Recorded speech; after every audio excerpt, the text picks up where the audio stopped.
दोस्तों आज की इस वीडियो में हम डीएलएड एंट्रेंस एग्जाम 2023 में पूछे गए साइंस के मोस्ट इंपॉर्टेंट क्वेश्चंस करने वाले हैं। इसमें से दोस्तों मोस्टली क्वेश्चंस प्रीवियस ईयर के एग्जाम में पूछे गए हैं, ठीक है ना। तो चलिए इन सभी क्वेश्चंस को करते हैं। आज की इस वीडियो में हम लगभग 100 क्वेश्चंस करेंगे और ये काफी ज्यादा इंपॉर्टेंट है। प्लीज दोस्तों आप इसे लिख लीजिएगा, नोट्स बना लीजिएगा, क्योंकि जब आप एक बार लिख लेंगे ना तो इससे आपका प्रैक्टिस होगा और आपके दिमाग में छप जाएगा, ठीक ना। बार बार रटने की जरूरत नहीं है, क्योंकि वहां पर जब आप ऑप्शन देखेंगे ना तो आपको खुद ही याद आ जाएगा। चलिए फर्स्ट क्वेश्चन में पूछा गया RH फैक्टर किससे संबंधित है, तो ये दोस्तों रक्त से संबंधित है। RH फैक्टर के खोजकर्ता कौन थे? स्टीनर एवं बिनर थे। देखिए रक्तचाप मतलब कौन सा ग्लैंड जो है ना, कौन सी ग्रंथि नियंत्रित करती है, तो इस ग्रंथि का नाम है दोस्तों एड्रीनल ग्रंथि, ठीक है ना। और इससे कौन सा हार्मोन रिलीज होता है, तो एड्रीनालिन हार्मोन रिलीज होता है, ये भी आपको पता होना चाहिए। रक्त को शुद्ध कौन करता है, मतलब कि फिल्टर या कहते हैं मतलब साफ कौन करता है, तो किडनी करता है, ठीक है ना। रक्त के शुद्धिकरण की प्रक्रिया को डायलिसिस कहा जाता है। यूरिन का निर्माण दोस्तों किडनी में होता है, ठीक है ना। किडनी का भार कितना होता है, तो 150 ग्राम होता है। मानव गुर्दे में बनने वाली पथरी होती है, मतलब दोस्तों मानव जो गुर्दे है ना, इसमें जो पथरी बनती है ना, ये कैल्शियम ऑक्जेलेट की वजह से बनती है, इस केमिकल की वजह से। नेक्स्ट क्वेश्चन करते, देखिए रक्त का पीएच मान कितना होता है दोस्तों? रक्त का पीएच मान 7.4 होता है। अब दोस्तों रक्त क्षारीय क्यों होता है? देखिए जिस भी सॉल्यूशन का पीएच मान अगर 7 से कम है तो उसका मतलब वो जो है ना अम्लीय प्रकृति का होगा, और जिसका पीएच मान 7 से अधिक है वो क्षारीय प्रकृति का होगा। तो रक्त का पीएच मान 7.4 है तो इसलिए क्षारीय है, ठीक ना। रक्तदाब मापने वाला, ब्लड प्रेशर मापने वाला जो यंत्र है इसको हम क्या कहते हैं? स्फिग्नो मैनोमीटर कहते हैं, ठीक ना। सबसे पहले रक्त परिसंचरण तंत्र का अध्ययन किसने किया था? विलियम हॉर्वे ने। शरीर से हृदय की ओर ले जाने वाले शरीर से हृदय की ओर रक्त ले जाने वाली रक्तवाहिनी जो है इसको क्या कहते हैं? शिरा कहते हैं। और हृदय से शरीर की ओर रक्त ले जाने वाली रक्तवाहिनी को हम क्या कहते हैं? धमनी कहते हैं, ठीक है ना। हृदय की धड़कन का नियंत्रक है पेसमेकर। पेसमेकर जो है नियंत्रित करता है।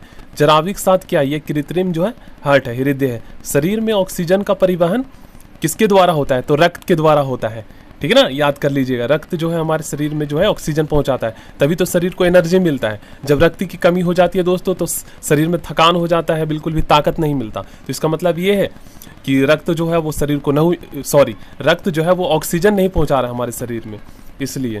क्योंकि ऑक्सीजन देखिए पानी के बिना, खाने के बिना हम बहुत टाइम तक रह सकते हैं, लेकिन ऑक्सीजन के बिना हम कहते हैं ना 2 से 3 मिनट भी नहीं रह सकते, तो कितना ज़्यादा जरूरी है। चलिए पित्त होता है पीले हरे रंग का क्षारीय द्रव होता है, ठीक है ना। तो अगर पूछा जाए कि पित्त का पीएच मान कितना होता है तो 7 से अधिक ही होगा, जैसे यहाँ पर आप लोग देख सकते हैं, ठीक है ना।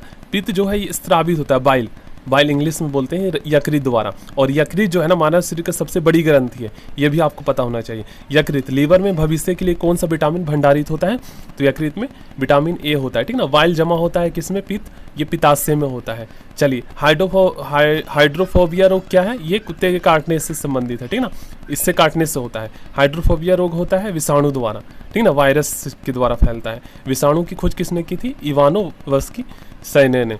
चलिए नेक्स्ट क्वेश्चन करते हैं। तो इसमें पूछा गया विषाणुओं का अध्ययन, वायरस का जो अध्ययन है ये वायरोलॉजी कहलाता है, ठीक ना। नेक्स्ट क्वेश्चन, रानीखेत बीमारी फैलती है वायरस के द्वारा। चलिए दोस्तों आगे के क्वेश्चंस करते हैं। जंतुओं में होने वाले फूड एंड माउथ रोग किससे होता है? तो ये दोस्तों वायरस के कारण होता है, ठीक है ना। आप लोग समझ रहे होंगे। कवकों का अध्ययन क्या कहलाता है? तो जो फंगस होते हैं ना, इसका अध्ययन क्या कहलाता है? माइकोलॉजी कहलाता है। शैवालों का अध्ययन क्या कहलाता है? फाइकोलॉजी। शैवालों की जो कोशिका भित्ति होती है ना, जो कोशिका भित्ति होती है, ये दोस्तों किसका बना होता है? तो ये सेल्यूलोज का बना होता है। देखिए जीवाणु की खोज किसने की थी? बैक्टीरिया की खोज लीवेनहॉक ने की थी, ठीक है ना। देखिए ये क्वेश्चन काफी ज्यादा इंपॉर्टेंट है। ध्वनि का वेग सबसे ज्यादा किसमें होता है? तो साउंड की स्पीड सबसे ज्यादा ठोस में होता है, ठीक ना, कह सकते हैं मेटल में। और ध्वनि की गति धीमी होती है किसमें? तो हवा में सबसे धीमी होती है, ठीक ना। ध्वनि की चाल कितना क्या है मतलब, तो 760 मील प्रति घंटा। ताप बढ़ने से ध्वनि की चाल बढ़ती है, ठीक ना। वायु क्या है? गैसों का मिश्रण है, जिसमें आपको पता है नाइट्रोजन सबसे ज़्यादा होता है, उस ऑक्सीजन होता है, उसके बाद कार्बन डाइऑक्साइड और अन्य जल वाष्प, ये सब मिश्रण होते हैं, ठीक ना। आ गया होगा आपको समझ में। चलिए वायु उदाहरण है गैस का गैस में विलयन। हवा में ध्वनि का वेग कितना होता है? 332 मीटर प्रति सेकंड। हवा में ध्वनि का वेग काफी इंपॉर्टेंट है, याद कर लीजिएगा। चलिए आगे की क्वेश्चंस करते हैं। ध्वनि ध्वनि तीव्रता की इकाई क्या है, मतलब कि जो ध्वनि की इंटेंसिटी जो स्पीड है ना, इसको किस में मापा जाता है, तो डेसिबल में मापा जाता है, ठीक ना। हवा का वाष्प घनत्व होता है 14.4।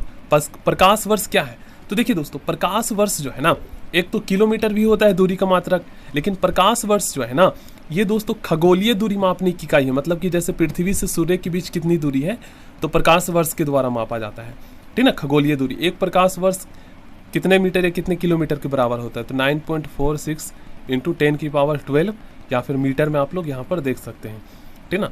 चलिए आगे के क्वेश्चंस करते हैं। चलिए देखिए, जीव तथा जंतु विज्ञान का जनक कौन है, तो अरस्तू है, ठीक है ना। जीव विज्ञान शब्द का सबसे पहले प्रयोग किसके द्वारा किया गया था, तो लैमार्क एवं ट्रेविरेनस के द्वारा किया गया था, ठीक है ना। ये कहाँ के थे, यहाँ पर लिखा हुआ है। चलिए आगे के क्वेश्चंस करते हैं। जैव विज्ञान को सबसे पहले समझाया लैमार्क ने। चिकित्सा शास्त्र का जनक हिप्पोक्रेटस, वनस्पति विज्ञान का जनक थियोफ्रेस्टस, रसायन विज्ञान का जनक लेवोजियर, मानव का विकास इतिहास परंपराओं से संबंधित विषय कहलाता है एंथ्रोपोलॉजी, ठीक है ना। गैसों के विसरण के नियम का प्रतिपादक ग्राहम थे। ग्रहों की गति के नियम का प्रतिपादक केपलर थे। E=mc² का समीकरण दिया था आइंस्टीन ने, एल्बर्ट आइंस्टीन ने। जड़त्व के नियम की खोज गैलीलियो ने किए थे, ठीक ना। गुरुत्वाकर्षण के नियम के प्रतिपादक न्यूटन थे, ठीक ना। प्राकृतिक वर्ण सिद्धांत के प्रतिपादक कौन थे, चार्ल्स डार्विन थे, ठीक ना, जिसे हम नेचुरल सिलेक्शन भी कहते हैं। उत्परिवर्तन का सिद्धांत दिया ह्यूगो डी व्रीज ने, ठीक ना। नेचुरल सिलेक्शन का सिद्धांत डार्विन ने दिया था। अब देखिए नेचुरल सिलेक्शन का मतलब क्या होता है, तो डार्विन ने ये कहा था दोस्तों कि अगर कोई जीव पृथ्वी पर अपने कह सकते हैं अपने मतलब कि पीढ़ी को आगे बढ़ाना चाहता है, तो उसे जो है ना पृथ्वी के वर्तमान जलवायु के अनुसार खुद को ढालना पड़ेगा, तभी जो है वो आगे बढ़ सकता है, नहीं तो विलुप्त हो जाएगा। यही है नेचुरल सिलेक्शन, मतलब नेचर जो है उसी ही सिलेक्ट करेगा आगे बढ़ाने के लिए। विकास, ये तो हो गया। विकास के सिद्धांत भी कहते हैं कि प्रतिपादक चार्ल्स डार्विन थे, ठीक ना। मतलब 3 अलग अलग नाम से जानते हैं, जैसे प्राकृतिक वर्ण, नेचुरल सिलेक्शन और विकास के सिद्धांत। अनुवांशिकी के जनक कौन थे, ग्रेगरी जॉन मेंडल थे, ठीक ना, जो कि आपने क्लास 10th में पढ़े होंगे। मेंडल का वो जो सिद्धांत है मटर पर करता है, मेंडल ने अपने प्रयोग के लिए चयन किया था मटर का, ठीक है। अनुवांशिकता के विज्ञान को अनुवांशिकी कहा था, किसने कहा था, तो ये दोस्तों W. वॉटसन ने किया था। चलिए, अनुवांशिकी उत्परिवर्तित होता है क्रोमोजोम में, ठीक ना, ये हमारे गुणसूत्र में क्रोमोजोम में पाए जाते हैं। सबसे पहले जीन शब्द का प्रयोग जोहानसन ने किया था। जीन अवस्थित होते हैं क्रोमोजोम में। एक जीन एक एंजाइम सिद्धांत को प्रतिपादित किया था वीडल एवं टैटम ने, ठीक ना। खून का रंग लाल होता है हीमोग्लोबिन के कारण। अब दोस्तों हीमोग्लोबिन जो है ना, ये लौह युक्त प्रोटीन होता है। तो अगर आपसे पूछा जाए कि लौह में कौन सी धातु पाई जाती, रक्त में कौन सी धातु पाई जाती है, तो लोहा पाई जाती है, क्योंकि रक्त में हीमोग्लोबिन होता है और हीमोग्लोबिन की उपस्थिति के कारण ही जो है रक्त का रंग लाल होता है। और हीमोग्लोबिन जो है ये लौहयुक्त प्रोटीन होता है। हीमोग्लोबिन में पाए जाने वाला तत्व लोहा है। देखिए आ गया ना, हीमोग्लोबिन यौगिक है प्रोटीन का। खून थक्का नहीं जमता हीमोफीलिया रोग में, ठीक है ना, विटामिन के की कमी से। नेक्स्ट क्वेश्चन करते हैं। शरीर के अंदर रक्त को जमने से रोकता है देखिए, शरीर के अंदर रक्त को जमने से जो रोकता है उसे हम क्या कहते हैं, हिपैरिन नामक प्रोटीन, ठीक ना। हिपैरिन नामक प्रोटीन का उत्पादन कौन करता है, तो ये लीवर करता है। रक्त का अध्ययन क्या कहलाता है, हेमाटोलॉजी। रक्त के थक्का बनने में सहायक है प्लेटलेट्स जो है रक्त को थक्का बनाने में हेल्प करता है। चलिए और आगे के क्वेश्चंस करते हैं। तो प्लेटलेट्स की मृत्यु किस में होता है, प्लीहा में होता है, स्प्लीन में होता है। रक्त का थक्का जमने में सहायक विटामिन के, ठीक ना। रुधिर का तरल भाग क्या कहलाता है, तो प्लाज्मा कहलाता है। प्लाज्मा में जल कितने प्रतिशत होते हैं, 90% जल होते हैं। रक्त का कितना प्रतिशत भाग प्लाज्मा होता है, 55%। तो मतलब प्लाज्मा में जो है 90% जल होते हैं और रक्त का जो है मतलब कह सकते हैं आधा 50% मान लीजिए प्लाज्मा होता है। तो कहते हैं, तो ये समझ सकते हैं आप कि आधा तो जल ही होता है हमारे रक्त में, ये समझ कह सकते हैं आप। पदार्थ की चतुर्थ अवस्था प्लाज्मा है।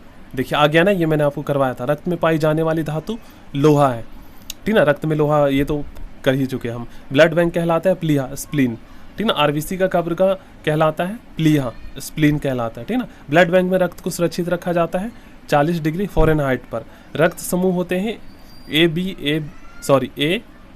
ए कॉमा बी, उसके बाद ABO, ठीक ना। चलिए, रक्त समूह की खोज की थी तो यहाँ पर आप लोग पढ़ सकते हैं। सर्वदाता रक्त समूह O है, मतलब जो सबको रक्त दे सकता है, डोनेट कर सकता है। और सर्वग्राही जो सबसे रक्त ले सकता है वो ए बी है, ठीक है ना। चलिए आगे की क्वेश्चंस करते हैं। देखिए काफी ज्यादा इंपॉर्टेंट है, दूरी मापने की सबसे बड़ी इकाई क्या है।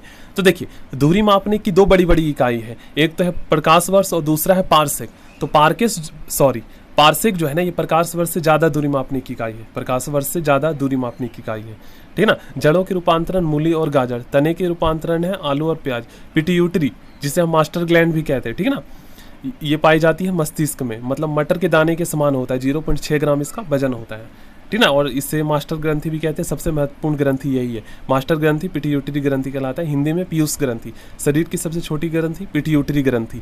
दो वंशानुगत रोग, वर्णधनता जिसमें कलर ब्लाइंडनेस कह सकते हैं इसमें, जिसमें कलर में विभेद करना मतलब नहीं आता, कलर में अंतर नहीं कर पाता, और हीमोफिलिया विटामिन के की कमी से, ठीक है ना। सर्वप्रथम मनुष्य में वर्णधनता का वर्णन हेरनर ने किया था। एक वर्णधन व्यक्ति में पहचान करने की क्षमता नहीं है, हरा एवं लाल रंग में, ठीक है ना। थायरोक्सिन हार्मोन स्रावित होता है थायराइड ग्रंथि से, ठीक है ना। जठर रस में होता है हाइड्रोक्लोरिक अम्ल जो कि खाना को पचाने में हेल्प करता है। चलिए लाइकेन में परस्पर सहजीवी मौजूद होते हैं, कवक और शैवाल। प्रोटीन का पाचन दोस्तों छोटी आंत में होता है, ठीक है ना, स्मॉल इंटेस्टाइन में। मनुष्य में पाचन प्रारंभ हो जाता है खाते ही, मुख से ही, ठीक है ना। पचे भोजन का अवशोषण छोटी आंत में होता है, स्मॉल इंटेस्टाइन में। लार में पाए जाने वाला एंजाइम आपको पता ही है, टाइलिन। टिबिया नामक हड्डी दोस्तों टांग में पाई जाती है। मानव शरीर का वह अंग जिसमें हड्डियों की संख्या सर्वाधिक है, अंगुली में, ठीक है ना। भोजन पचने में सहायक है उसे हम क्या कहते हैं, एंजाइम। एंजाइम की रचना अमीनो अम्ल से होती है, ठीक है ना। हमारे शरीर में 20 प्रकार के अमीनो अम्ल पाए जाते हैं। भोजन पचाने में सहायक एंजाइम, ये तो हो चुका है, ठीक है ना। आहार नाल में स्टार्च के पाचन में अंतिम उत्पाद माल्टोज, ठीक है ना। शरीर में अमीनो अम्ल की संख्या 20। शरीर में ऊतकों का निर्माण प्रोटीन से होता है, इसलिए दोस्तों जो मसल गेन जो होते हैं ना, इसलिए बहुत सारे बॉडी बिल्डर जो प्रोटीन पाउडर का यूज़ करते हैं। हड्डियों और दांतों के निर्माण के लिए आवश्यक जो है कैल्शियम व फॉस्फोरस, ठीक है ना। बाकी आगे जो है आप लोग को मैं शो कर देता हूँ, उससे पढ़ लीजिएगा, ठीक है ना। तो इससे आप लोग पढ़ लीजिएगा।